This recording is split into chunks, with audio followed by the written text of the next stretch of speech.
अस्सलामु अलैकुम। Second year biology के लेक्चर में आपको वेलकम करते हैं। डियर स्टूडेंट, इससे प्रीवियस लेक्चर्स में हम लोगों ने केमिकल कोऑर्डिनेशन के टॉपिक को स्टार्ट किया था और classification of hormones on the basis of their chemical nature, यहाँ तक इसको हमने स्टडी कर लिया था। डियर स्टूडेंट, चैप्टर के नेक्स्ट पार्ट के अंदर हम देखेंगे कि मुख्तलिफ ग्लैंड्स जो कि एंडोक्राइन ग्लैंड्स हैं उनका यहाँ जिक्र किया गया है और उनसे प्रोड्यूस होने वाले हार्मोन्स का यहाँ पर जिक्र किया गया है, जिसमें सबसे पहले जिस चीज़ का जिक्र किया जा रहा है वो है hypothalamus.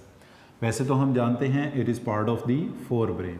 Hypothalamus is part of the fore brain और ये नर्वस कोऑर्डिनेशन में इन्वॉल्व है, मगर ये हार्मोन्स भी पैदा करता है। और इसके हार्मोन दो किस्म के हैं। इसमें कुछ रिलीजिंग फैक्टर्स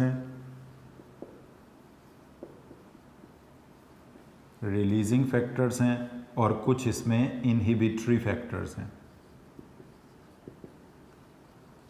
यानी ये जो रिलीजिंग फैक्टर्स या इनहिबिटरी फैक्टर्स हैं ये ख़ुद कोई इटसेल्फ फंक्शन नहीं परफॉर्म करते, एक्सेप्ट ये कि किसी दूसरे एंडोक्राइन पर ग्लैंड पर ये इफ़ेक्ट करते हैं और उससे हार्मोन्स को सिक्रीट करवाते हैं, तो उनको हम कहते हैं रिलीजिंग फैक्टर। अगर ये उससे सिक्रीट होने वाले अदर एंडोक्राइन ग्लैंड से सिक्रीट होने वाले हार्मोन की सिक्रीशन को रोक देते हैं तो फिर हम इनको कहते हैं इनहिबिटरी फैक्टर्स, इनको हम बोलते हैं। तो जैसे इसमें कुछ रिलीजिंग फैक्टर्स की अगर हम एग्जांपल के तौर पे बात करें तो सोमैटोट्रोफिन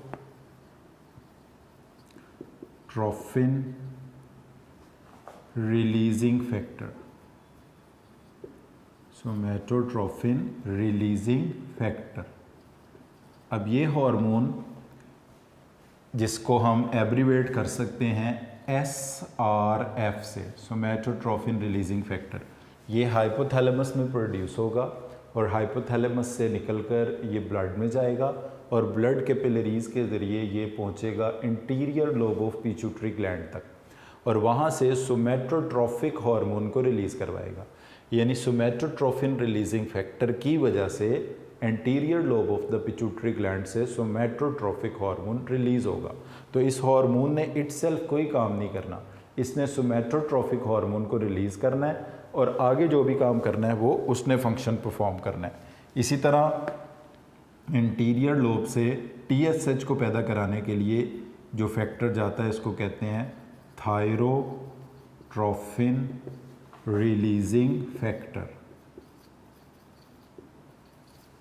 और भी इसी तरह से हैं।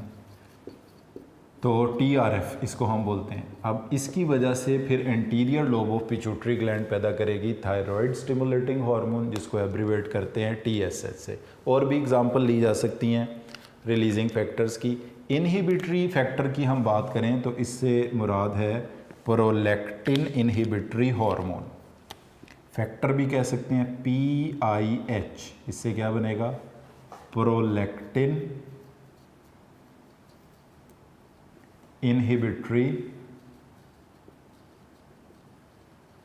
हार्मोन या फैक्टर भी हम इसको कह सकते हैं। अच्छा, अब इसमें अगर आप देखें तो सारे ही तकरीबन इसके रिलीजिंग फैक्टर हैं। Somatotrophin releasing factor, thyrotrophin releasing factor, adrenocorticotrophin releasing factor. Inhibitory factor एक ही है, PIH, प्रोलैक्टिन इनहिबिटरी फैक्टर भी बोलते हैं, प्रोलैक्टिन PIF भी कह सकते हैं, आप इसको PIH भी कह सकते हैं। इसके अलावा दो हार्मोन्स हैं जो यहाँ सिंथेसाइज तो होते हैं मगर वो यहाँ से रिलीज़ नहीं होते, और वो दो हार्मोन्स हैं ADH का फुल नेम है एंटी डायूरेटिक हार्मोन, और इस एंटी डायूरेटिक हार्मोन को कहा जाता है वैसोप्रेसिन। एक ये हो गया और दूसरा ये हो गया ऑक्सीटोसिन। अच्छा, अब इसमें ये होगा कि ADH वैसोप्रेसिन का ही नाम है और ऑक्सीटोसिन ये भी हाइपोथैलेमस में बनेंगे और हाइपोथैलेमस से ये डिफ्यूज़ करके पहुँचेंगे पोस्टीरियर लोब तक।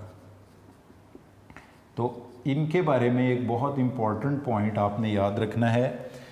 और फिर पोस्टीरियर लोब से ये रिलीज़ होंगे ब्लड में। तो इन हार्मोन्स को ADH और ऑक्सीटोसिन को हम posterior lobe of pituitary gland में ही पढ़ते हैं, मगर हम ये देखते हैं कि इनकी सिंथेसिस कहाँ पर हुई है, हाइपोथैलेमस में हुई है। जबकि ये जो रिलीजिंग और इनहिबिटरी फैक्टर्स हैं ये हाइपोथैलेमस से डायरेक्ट रिलीज होते हैं ब्लड के अंदर, इसलिए इन हार्मोन्स को कहा जाता है ट्रॉपिक हार्मोन्स। तो डियर स्टूडेंट, ये आपने बात याद रखनी है कि tropic hormones are those hormones which affect other endocrine glands. ऐसे हार्मोन जो दूसरे एंडोक्राइन ग्लैंड्स को अफेक्ट करते हों उनको कहा जाता है ट्रॉपिक हार्मोन। ये फिर स्पेलिंग ज़रा इसके आप गौर से देख लें, ये है ट्रॉपिक वर्ड, नॉट ट्रॉफिक। तो ट्रॉपिक हार्मोन्स वो हैं जो दूसरे एंडोक्राइन ग्लैंड्स को अफेक्ट करते हैं, जैसे somatotrophin releasing factor anterior lobe को अफेक्ट करेगा, thyrotrophin releasing factor anterior lobe को अफेक्ट करेगा, PIH प्रोलैक्टिन इनहिबिटरी हार्मोन भी दूसरे एंडोक्राइन ग्लैंड को अफेक्ट करेगा। तो ये ट्रॉपिक हार्मोन, जबकि ADH और ऑक्सीटोसिन जो हैं इनकी सिंथेसिस हाइपोथैलेमस से है, but they will be released from the posterior lobe of pituitary gland से इनको रिलीज किया जाएगा। डियर स्टूडेंट, एक MCQ पूछा जाता है कि how many parts of brain, how many parts of brain can produce hormones. ये एंट्री टेस्ट के हवाले से ही क्वेश्चन है जो आपको बता रहा हूँ। How many parts of brains can produce hormones, brain के कितने पार्ट्स हैं जो हार्मोन्स पैदा कर सकते हैं। तो डियर स्टूडेंट, ये अक्सर बच्चे इसको एक लिख देते हैं, आपने एक नहीं कहना, ये 3 पार्ट्स हैं। अब वो 3 पार्ट कौन से हैं मैं ये नाम भी बता देता हूँ आपको। 3 ब्रेन के पार्ट्स हैं जो हार्मोन्स पैदा कर सकते हैं।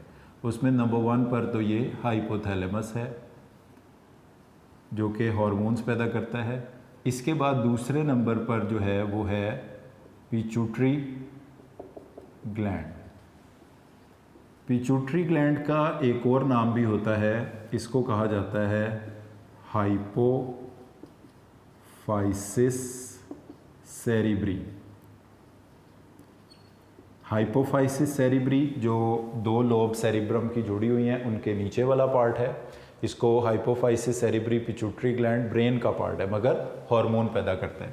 इसी तरह एक और ग्लैंड है जिसका ग्लॉसरी में जिक्र किया गया है और वो है पीनियल ग्लैंड। पीनियल ग्लैंड इसलिए बोलते हैं इसको क्योंकि ये male cone of the pinus के साइज़ के छोटा सा बराबर होता है, इसलिए इसको पीनियल ग्लैंड कहा जाता है। और इसको नाम दिया जाएगा एपीफाइसिस सेरिब्री का। तो एपीफाइसिस सेरिब्री या हाइपोफाइसिस सेरिब्री ये भी ब्रेन के पार्ट हैं जो हार्मोन्स पैदा करते हैं। तो डियर स्टूडेंट, ब्रेन के कितने पार्ट्स हार्मोन पैदा करते हैं? 3 पार्ट्स, और उनके नाम क्या क्या हैं? Hypothalamus, pituitary gland, pineal gland. Pituitary gland का अदर नेम हाइपोफाइसिस सेरिब्री है और पीनियल ग्लैंड का अदर नेम एपीफाइसिस सेरिब्री है। तो हाइपोथैलेमस के हवाले से यही चंद चीज़ें थी जो हमने पढ़ी थी। बाकी पिट्यूटरी ग्लैंड का जो साइज़ है वो 0.5 ग्राम के करीब है और ये एक लोब जिसको हम एक स्टॉक जिसको इनफंडिब्यूलम कहते हैं उसके ज़रिए अटैच होता है ये, और इसकी 3 लोब्स हैं, एंटीरियर लोब, मीडियन लोब और पोस्टीरियर लोब। अब हम जो नेक्स्ट हार्मोन्स पढ़ेंगे वो इन्हीं 3 लोब्स के बारे में पढ़ेंगे कि एंटीरियर लोब के हार्मोन्स कौन कौन से हैं, मीडियन लोब के हार्मोन्स कौन कौन से हैं और पोस्टीरियर लोब के हार्मोन्स कौन कौन से हैं। डियर स्टूडेंट्स, पिट्यूटरी ग्लैंड को अदर नेम इसका बोला जाता है हाइपोफाइसिस सेरिब्री। उसका वजह ये होती है कि जहाँ पर 2 सेरेब्रल हेमिस्फीयर की लोब्स आपस में जुड़ती हैं ये उसके बिलो मौजूद होता है, इसलिए इसे कहा जाता है हाइपोफाइसिस सेरिब्री। और हाइपोफाइसिस सेरिब्री का मैस होता है 0.5 ग्राम का, 0.5 ग्राम का, और जिस स्टॉक के ज़रिए ये ब्रेन के साथ कनेक्टेड होता है इसको हम कहते हैं इनफंडिब्यूलम। और इनफैक्ट डियर स्टूडेंट, ये ब्रेन का ही पार्ट है मगर ये एंडोक्राइन फंक्शन परफॉर्म करता है। जैसे अभी आपको बताया कि ब्रेन के 3 पार्ट्स हार्मोन पैदा करते हैं, पहले नंबर पर हाइपोथैलेमस, तो दूसरे नंबर पर ये पिट्यूटरी ग्लैंड है। तीसरे पार्ट का जिक्र हमारी ग्लॉसरी में किया गया है, यहाँ टेक्स्ट में नहीं किया गया, उसका नाम भी मैंने आपको बताया पीनियल ग्लैंड है। तो इसको हम ज़रा थोड़े आसान तरीके से पढ़ने की कोशिश करते हैं पिट्यूटरी ग्लैंड को। सबसे पहले देखें, पिट्यूटरी ग्लैंड में 3 लोब्स हैं, anterior lobe, median lobe, posterior lobe, ठीक है। इनमें से एंटीरियर लोब को कहा जाता है मास्टर ग्लैंड। अब सम टाइम ये बच्चे गलती करते हैं कि वो समझते हैं कि पूरे पिट्यूटरी ग्लैंड को मास्टर ग्लैंड कहा जाता है। पूरे पिट्यूटरी ग्लैंड को मास्टर ग्लैंड नहीं कहा जाता, पिट्यूटरी ग्लैंड की इंटीरियर लोब को मास्टर ग्लैंड कहा जाता है। और उसकी वजह ये है कि इंटीरियर लोब के बहुत सारे हार्मोन्स ऐसे हैं जो कि ट्रॉपिक हार्मोन्स हैं। और अभी डियर स्टूडेंट आपको मैंने बताया कि ट्रॉपिक हार्मोन वो होते हैं विच अफेक्ट अदर एंडोक्राइन ग्लैंड्स, जो दूसरे एंडोक्राइन ग्लैंड्स को अफेक्ट करते हैं उनको कहा जाता है ट्रॉपिक हार्मोन। ये ट्रॉफिक वर्ड नहीं है, अगेन मैं बार बार बता रहा हूँ आपको, ट्रॉपिक TROPIC। ये हार्मोन जिस एंडोक्राइन ग्लैंड को अफेक्ट करेंगे उससे फिर कोई सिक्रीशंस या हार्मोन्स पैदा होंगे। अब जो इंटीरियर लोब से पैदा होने वाले हार्मोन्स हैं उनकी तादाद है 6। पहले हम उनके नाम लिख लेते हैं। नंबर 1 पर इसमें आता है सोमैटोट्रॉफिक हार्मोन, सोमैटोट्रॉफिक हार्मोन। और सोमैटोट्रॉफिक हार्मोन को हम एब्रीवेट करते हैं STH से। ये सोमैटोट्रॉफिक हार्मोन डियर स्टूडेंट ये ट्रॉपिक हार्मोन नहीं है, क्योंकि ये डायरेक्ट ग्रोथ को कंट्रोल करता है, इसलिए ये ट्रॉपिक हार्मोन नहीं है। उसके बाद दूसरे नंबर पर जो हार्मोन है उसका नाम है थायराइड स्टिमुलेटिंग हार्मोन, जिसको हम कहते हैं TSH, थायराइड स्टिमुलेटिंग हार्मोन, जिसको कहा जाता है TSH, थायराइड स्टिमुलेटिंग हार्मोन। फिर इसके बाद तीसरे नंबर पर जो हार्मोन है उसका नाम है एड्रीनो कॉर्टिकोट्रॉफिक हार्मोन, जिसको एब्रीवेट किया जाता है ACTH, एड्रीनो कॉर्टिकोट्रॉफिक हार्मोन।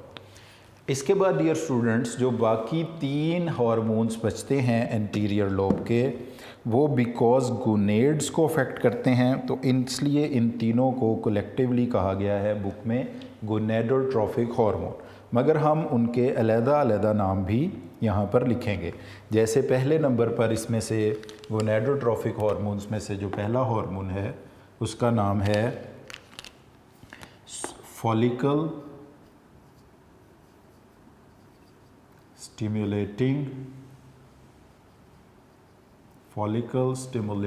हार्मोन, जिसको हम कहते हैं FSH, follicle stimulating hormone.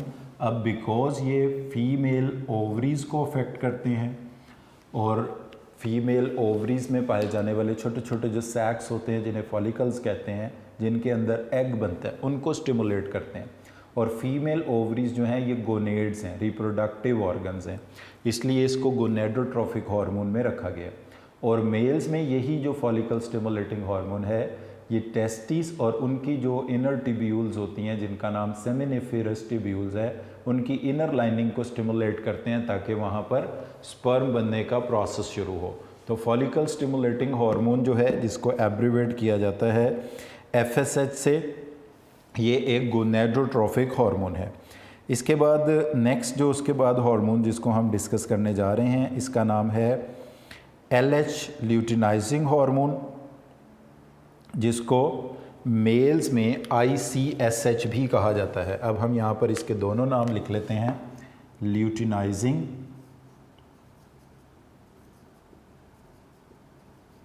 Luteinizing hormone, तो एब्रीवेशन बनेगी LH इन फीमेल्स, ये हम सिंबल लगा देते हैं फीमेल्स का। जबकि इसी हार्मोन को मेल्स में कहा जाएगा इंटरस्टिशियल सेल स्टिमुलेटिंग हार्मोन।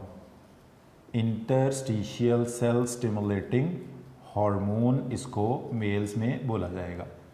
अब ये इसकी एब्रीवेशन बनेगी ICSH, interstitial cell stimulating hormone. ये दो अलग-अलग नाम हैं मगर हार्मोन ये एक ही होगा। इसके बाद जो छठे नंबर पर लास्ट हार्मोन बचता है वो भी गोनेडोट्रोफिक हार्मोन है और उसको कहा जाएगा प्रोलैक्टिन।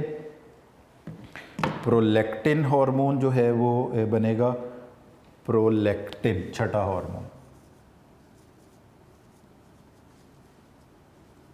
तो डियर स्टूडेंट, ये 6 हार्मोन्स हैं जो कि एंटीरियर लोब ऑफ से सिक्रीट किए जाते हैं। पहले नंबर पर इसमें आता है सोमैटोट्रोफिक हार्मोन जिसको STH कहा जाता है। ये ट्रॉपिक हार्मोन नहीं है, ये ग्रोथ हार्मोन है, डायरेक्ट ग्रोथ के फंक्शन को कंट्रोल करता है।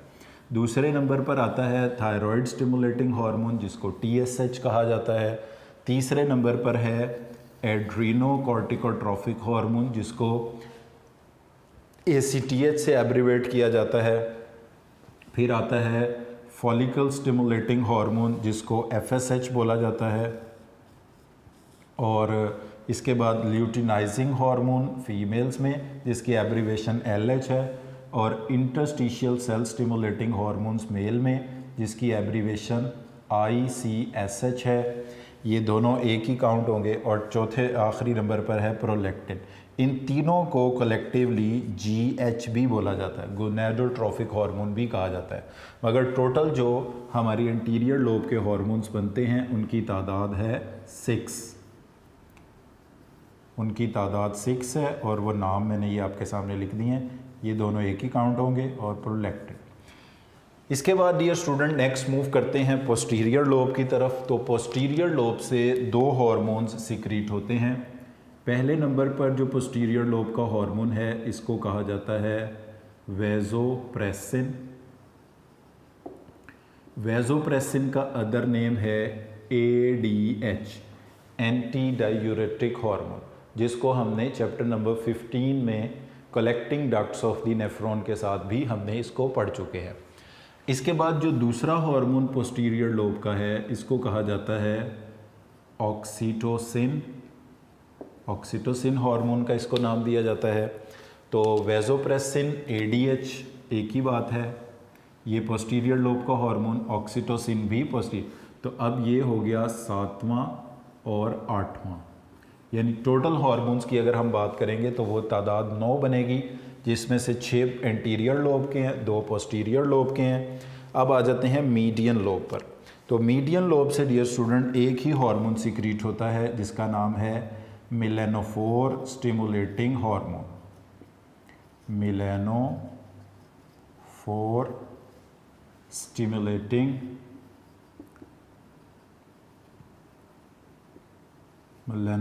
स्टिमुलेटिंग हार्मोन जिसको कहा जाता है। और एब्रीवेट इसको हम करते हैं MSH से, MSH। तो ये होगा 9th नंबर का हार्मोन। तो डियर स्टूडेंट सबसे पहले हमें ये पता होना चाहिए कि हमारी किस लोब से कौन कौन से हार्मोन सिक्रीट होते हैं। एंटीरियर लोब जिसको मास्टर ग्लैंड भी कहा जाता है, और उसकी रीज़न इसको मास्टर ग्लैंड कहने की ये है कि इसके मोस्टली हार्मोन जो हैं वो ट्रॉपिक हार्मोन्स हैं। ट्रॉपिक हार्मोन्स उन्हें कहते हैं which stimulate the other endocrine gland. Like अब सोमैटोट्रोफिक हार्मोन को अगर हम छोड़ दें तो TSH इसके नाम से पता चल रहा है thyroid stimulating hormone. It will stimulate the thyroid gland to produce thyroxine, ये एक ट्रॉपिक हार्मोन है। एड्रीनोकॉर्टिकोट्रोफिक हार्मोन नाम से पता चल रहा है it will stimulate the adrenal gland to produce hormone, ये भी ट्रॉपिक हार्मोन है। फॉलिकल स्टिमुलेटिंग हार्मोन, ये ओवरीज के फॉलिकल्स को स्टिमुलेट करेंगे टू ये भी ट्रॉपिक हार्मोन है। ल्यूटिनाइजिंग हार्मोन ये कॉर्पस ल्यूटियम को अफेक्ट करते हैं, वो आगे चल के हम पढ़ते हैं, ये भी ट्रॉपिक हार्मोन है। इंटरस्टिशियल सेल स्टिमुलेटिंग हार्मोन ये टेस्टिस के इंटरस्टिशियल सेल्स को स्टिमुलेट, ये भी ट्रॉपिक हार्मोन है। तो ये इसमें ज़्यादातर हार्मोन्स जो हैं वो आपने देखा कि ये ट्रॉपिक हार्मोन्स हैं, इसलिए इस लोब को कहा जाता है master gland because it control the other endocrine gland. और ऐसे हार्मोन जो अदर एंडोक्राइन ग्लैंड को कंट्रोल करते हैं इन्हें कहते हैं ट्रॉपिक हार्मोन्स इन्हें हम कहते हैं। पोस्टीरियर लोब के दो हार्मोन्स हैं, वेजोप्रेसिन जिसका अदर नेम ADH है और ऑक्सीटोसिन, और मीडियन लोब का एक ही हार्मोन है जिसका नाम है मेलानोफोर स्टिमुलेटिंग हार्मोन जिसको कहा जाता है MSH। अब डियर स्टूडेंट हम इनके कुछ फंक्शंस को भी पढ़ लेते हैं। नंबर 1 पर सोमैटोट्रोफिक हार्मोन की बात करें तो ये ग्रोथ हार्मोन है और ये एक रिलीजिंग फैक्टर के कंट्रोल में होता है जिसको कहा जाता है SRF, सोमैटोट्रोफिन रिलीजिंग फैक्टर, जो कि हाइपोथैलेमस से आता है, ये उसके कंट्रोल में होता है। और ये कैसा हार्मोन है? ये एक ग्रोथ हार्मोन है और ये डायरेक्ट ग्रोथ के प्रोसेस को कंट्रोल करता है, यानी सेल डिवीजन को ज़्यादा करना, सेल की BMR बेसल मेटाबॉलिक रेट को ज़्यादा करना, सेल में प्रोटीन सिंथेसिस वगैरह को बढ़ाना, इस तरह के ये फंक्शन डायरेक्टली कंट्रोल करता है। अब इसके कम या ज़्यादा होने से कुछ प्रॉब्लम्स पैदा होते हैं, जैसे STH सोमैटोट्रोफिक हार्मोन अगर कम हो जाए तो इससे जो डिसऑर्डर पैदा होता है इसको कहते हैं डवार्फिज्म। डवार्फिज्म वो प्रॉब्लम है जिसमें हाइट, कद, बॉडी की जो ग्रोथ है, वो जो बहुत छोटे छोटे कद के लोग होते हैं उनको कहा जाता है ये डवार्फ है। और अगर इसकी सिक्रीशन बढ़ जाती है तो इससे भी प्रॉब्लम पैदा हो सकता है, इसको कहते हैं जाइगेंटिज्म। और एक और डिसऑर्डर इसके बढ़ने से होता है उसको कहते हैं एक्रोमीगैली। अब इनमें फ़र्क ये होता है कि अगर तो ये अर्ली एज में बढ़ जाता है तो फिर हम इसको कहते हैं एक्रोमीगैली, और अगर ये लेटर एज में बढ़ता है तो फिर हम इसको कहते हैं जाइगेंटिज्म। तो डियर स्टूडेंट्स, सोमैटोट्रोफिक हार्मोन एक ग्रोथ हार्मोन है जिसकी एब्रीवेशन STH है। इसको हाइपोथैलेमस से आने वाला एक रिलीजिंग फैक्टर कंट्रोल करता है जिसका नाम सोमैटोट्रोफिन रिलीजिंग फैक्टर है। ये हार्मोन ग्रोथ के प्रोसेस को बढ़ाता है। इसके कम होने से डवार्फिज्म होता है, यानी ग्रोथ कम हो जाती है, और इसके ज़्यादा होने से अर्ली एज में एक्रोमीगैली और लेटर एज में इससे होती है जाइगेंटिज्म। तो डियर स्टूडेंट, इस तरह के छोटे छोटे क्वेश्चन जो हैं वो बहुत ज़्यादा इन चीज़ों में से एग्ज़ाम्स में पूछे जाते हैं, जैसे कि अर्ली एज में सोमैटोट्रोफिक हार्मोन अगर कम हो जाए तो कौन सा डिसऑर्डर होगा, इसका नाम होगा एक्रोमीगैली। एक्रोमीगैली में होता है कि जो एक्सट्रीमिटीज़ होती हैं बॉडी की, यानी हाथ और पाँव जो होते हैं वो लॉन्ग हो जाते हैं, फ्लैट फेस होता है, प्रोट्रूडेड चिन होती है, और हाइट कद वगैरह बहुत ज़्यादा बॉडी में ग्रोथ होती है। जाइगेंटिज्म में भी ऐसा ही होता है कि ग्रोथ बहुत ज़्यादा होती है, मगर ये लेटर एज में सोमैटोट्रोफिक हार्मोन के बढ़ने की वजह से होती है। और अगर सोमैटोट्रोफिक हार्मोन कम हो जाता है तो हाइट कद बहुत छोटा रह जाता है। इस कंडीशन को हम कहते हैं डवार्फिज्म। उसके बाद ये स्टूडेंट, नेक्स्ट जो हार्मोन हम पढ़ने जा रहे हैं इसका नाम है थायराइड स्टिमुलेटिंग हार्मोन। ये भी एक हाइपोथैलेमस से आने वाले रिलीजिंग फैक्टर के कंट्रोल में है, और उस रिलीजिंग फैक्टर को कहा जाता है TRF, thyrotrophin releasing factor. Hypothalamus से थायरोट्रोफिन रिलीजिंग फैक्टर आएगा, ये स्टिमुलेट करेगा एंटीरियर लोब को, और एंटीरियर लोब प्रोड्यूस करेगी TSH, थायराइड स्टिमुलेटिंग हार्मोन। ये थायराइड स्टिमुलेटिंग हार्मोन ब्लड के ज़रिए पहुंचेगा थायराइड ग्लैंड पर, और थायराइड ग्लैंड फिर प्रोड्यूस करेगा थायरॉक्सिन। तो इनडायरेक्टली जितने भी थायराइड ग्लैंड के फंक्शंस हैं वही सारे फंक्शंस किसके होंगे? TSH के। तो TSH जो है थायराइड ग्लैंड को स्टिमुलेट करता है, वहाँ से ही इसका नाम रखा गया है थायराइड स्टिमुलेटिंग हार्मोन। और ख़ुद ये किसके कंट्रोल में है? हाइपोथैलेमस से आने वाले रिलीजिंग फैक्टर जिसका नाम है थायरोट्रोफिन रिलीजिंग फैक्टर, एब्रीवेट करते हैं TRF से। ये थायरॉक्सिन के लेवल को डिटरमिन कर रहा होता है। ये बेसिकली फीडबैक मैकेनिज़्म के ज़रिए कंट्रोल होता है। अगर ब्लड में थायरॉक्सिन का लेवल कम है तो TRF का लेवल बढ़ जाएगा। ये दोनों जो हैं एक दूसरे को फीडबैक, और कौन से फीडबैक? नेगेटिव फीडबैक के ज़रिए चला रहे होते हैं। थायरॉक्सिन का लेवल कम हो तो TRF का बढ़ जाता है, थायरॉक्सिन का ज़्यादा हो तो TRF का कम हो जाता है।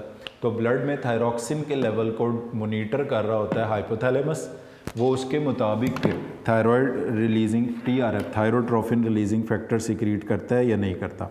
खैर, जब हाइपोथैलेमस थायरोट्रोफिन रिलीजिंग फैक्टर पैदा करेगा ये इंटीरियर लोब पे जाएगा, interior lobe TSH thyroid stimulating hormone पैदा करेगा, वो थायराइड ग्लैंड के पास जाएगा और फिर थायराइड ग्लैंड जो है वो उससे पैदा होगा थायरॉक्सिन हार्मोन जो कि BMR बेजल मेटाबॉलिक रेट को बढ़ाएगा।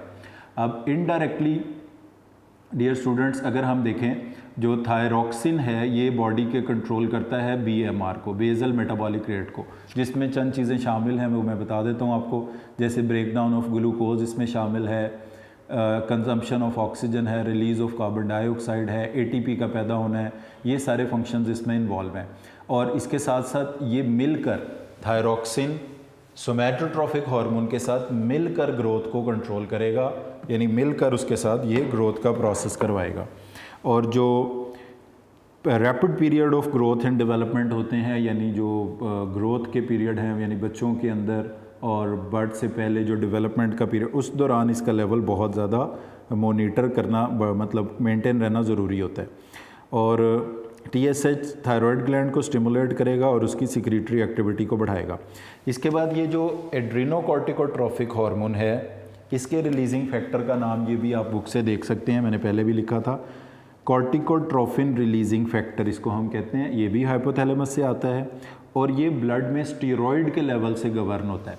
जैसे थायरोट्रोफिन रिलीजिंग फैक्टर थायरॉक्सिन के लेवल से गवर्न होता है, ये जो इसका कॉर्टिकोट्रोफिन रिलीजिंग फैक्टर है CRF, ये ब्लड में स्टीरॉयड के लेवल से गवर्न होता है। और अगर ब्लड में स्टीरॉयड का लेवल ज़्यादा है तो उसके वाइस वर्सा ये भी फीडबैक के ज़रिए कंट्रोल किया जाता है। अब ये कब बढ़ता है? ये बढ़ता है किसी स्ट्रेस के दौरान, जैसे कोल्ड स्ट्रेस के दौरान, सर्दी लग गई उसकी वजह से, हीट स्ट्रेस के दौरान, पेन की वजह से, फ्राइट किसी खौफ की वजह से, इन्फेक्शन की वजह से बॉडी में, और एक्सेस या इसकी डेफिशिएंसी जो है वो एड्रीनल ग्लैंड की डिस्टर्बेंसेस में हम पड़ी जाती है कि यानी अगर ये ज़्यादा होगा एड्रीनोकॉर्टिकोट्रोफिक हार्मोन तो ये एड्रीनल ग्लैंड के फंक्शन की सिक्रीटरी एक्टिविटी को बढ़ाएगा, अगर ये कम होगा तो उनकी सिक्रीटरी एक्टिविटी को कम करेगा। इसके बाद ये जो हार्मोन्स यहाँ पर डिस्कस किए गए हैं इनके जस्ट मैं यहाँ फंक्शन बता देता हूँ थोड़े से आपको। इनके डिटेल्ड फंक्शन हमने गोनेड्स के साथ पढ़ने हैं। जैसे फॉलिकल स्टिमुलेटिंग हार्मोन ओवरीज में मौजूद फॉलिकल्स को स्टिमुलेट करेगा कि उनमें फॉलिकल्स की मैच्योर होना शुरू, और फॉलिकल्स के अंदर एग बनते हैं। जब फॉलिकल्स मैच्योर होना शुरू होंगी तो एग बनने का प्रोसेस भी तेज़ हो जाएगा। उसके बाद ये ल्यूटिनाइजिंग हार्मोन वो होता है, जैसे मसलन ये एक अगर हमारे पास फॉलिकल है, इसके अंदर एग है, तो फॉलिकल का रप्चर होना, रप्चर